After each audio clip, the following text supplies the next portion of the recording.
حضرت یونس علیہ السلام کا ایک ایمان افروز واقعہ قرآن پاک میں آپ کا ذکر بار بار آیا ہے۔ سورہ انعام، سورہ یونس، سورہ صافات اور سورہ انبیاء میں آپ کا ذکر مبارک ملتا ہے۔ ملک عراق کے شہر نینوا میں پیدا ہوئے تھے۔ جس شہر کی طرف آپ کو نبی بنا کر بھیجا گیا تھا اس کی آبادی 1 لاکھ یا اس سے کچھ زیادہ تھی۔ آپ بھی لوگوں کو بت پرستی سے منع کرتے اور اچائیوں کی ہدایت کرتے۔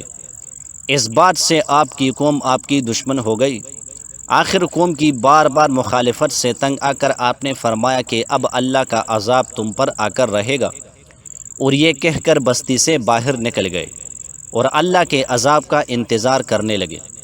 ان کے جانے کے بعد بستی والوں نے مشورہ کیا کہ حضرت یونس علیہ السلام عذاب کی پیشن گوئی کر کے گئے ہیں اور وہ کبھی جھوٹ نہیں بولتے، اس لیے اس معاملے میں غور کیا جائے۔ ان کے مشورہ میں یہ طے ہوا کہ اگر جمعرات کو حضرت یونس علیہ السلام بستی سے باہر چلے گئے تو سمجھو کہ صبح ہم پر یقیناً عذاب آئے گا۔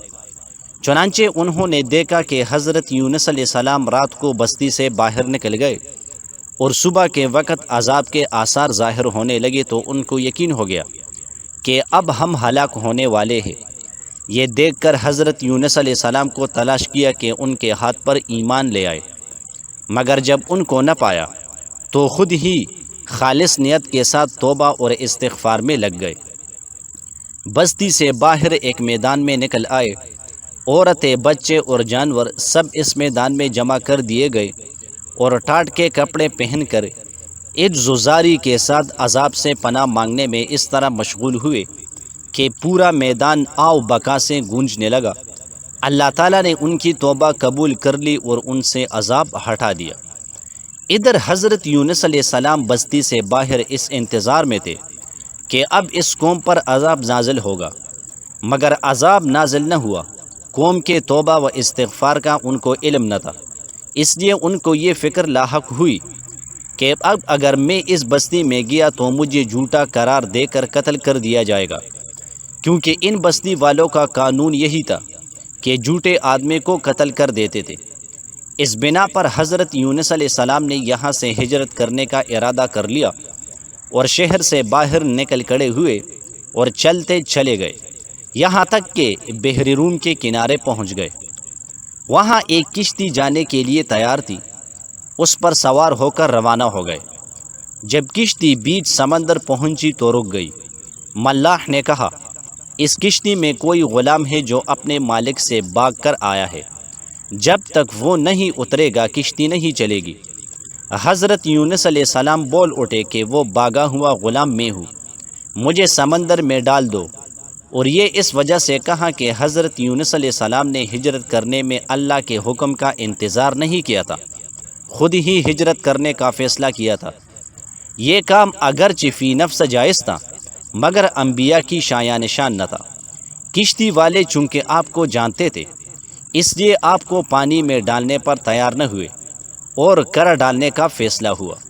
چنانچہ کئی مرتبہ کرا ڈالا گیا، ہر مرتبہ آپ ہی کا نام نکلا۔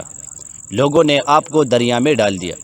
اللہ کا کرنا ایسا ہوا کہ ایک مچھلی دیر سے منہ کھولے کڑی تھی، اس نے اللہ کے حکم سے آپ کو نگل لیا۔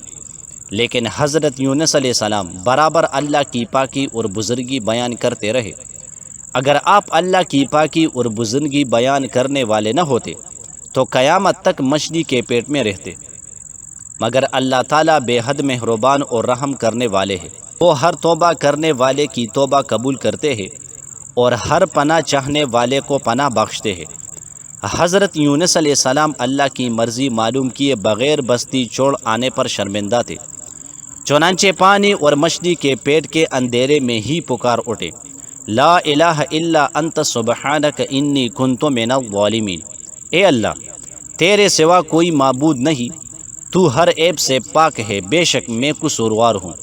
اللہ تعالیٰ نے ان کی دعا قبول کی اور غم سے نجات دے دی، مچھلی کے پیٹ سے نکال کر میدان میں ڈال دیا اور اس پر ایک بیل دار درخت اگا دیا۔ حضرت یونس علیہ السلام کے اپنی قوم سے روانہ ہونے کے بعد اللہ تعالیٰ نے ان پر ایک بڑا سخت عذاب بھیجا، لیکن جب قوم نے دیکھا کہ عذاب آ رہا ہے تو وہ سب میدان میں آ کر اللہ سے استغفار اور توبہ کرنے لگے۔ اللہ تعالیٰ نے عذاب دور کر دیا۔ جب حضرت یونس علیہ السلام تندرست ہو کر دوبارہ قوم کے پاس آئے تو وہ ان کے انتظار میں تھے، چونکہ انہوں نے اپنی آنکھوں سے عذاب کے آثار دیکھ لیے تھے، اس لیے سب کے سب ایمان لے آئے اور صدیوں تک خوب امن و چین سے رہے۔ اس طرح اللہ کا وعدہ پورا ہوا کہ جو لوگ ایمان لائیں گے ان کو میں خوب رزق دوں گا اور برکتیں عطا کروں گا۔ چنانچہ یونس علیہ السلام کی قوم سے وہ تمام عذاب اور تکالیف دور ہو گئی جو حضرت یونس علیہ السلام کی بد دعا اور ناراضگی کی وجہ سے ان پر مسلط ہو گئی تھی۔ حضرت یونس علیہ السلام نے مچھلی کے پیٹ میں جو دعا کی، یعنی لا الہ الا انت سبحانک انی کنت من الظالمین، یہ بڑی کارآمد ہے۔ اب بھی جب کوئی مصیبت یا آفت نازل ہوتی ہے تو اس کو پڑھا جاتا ہے، اللہ پاک اس کی برکت سے آفات کو دور کر دیتا ہے۔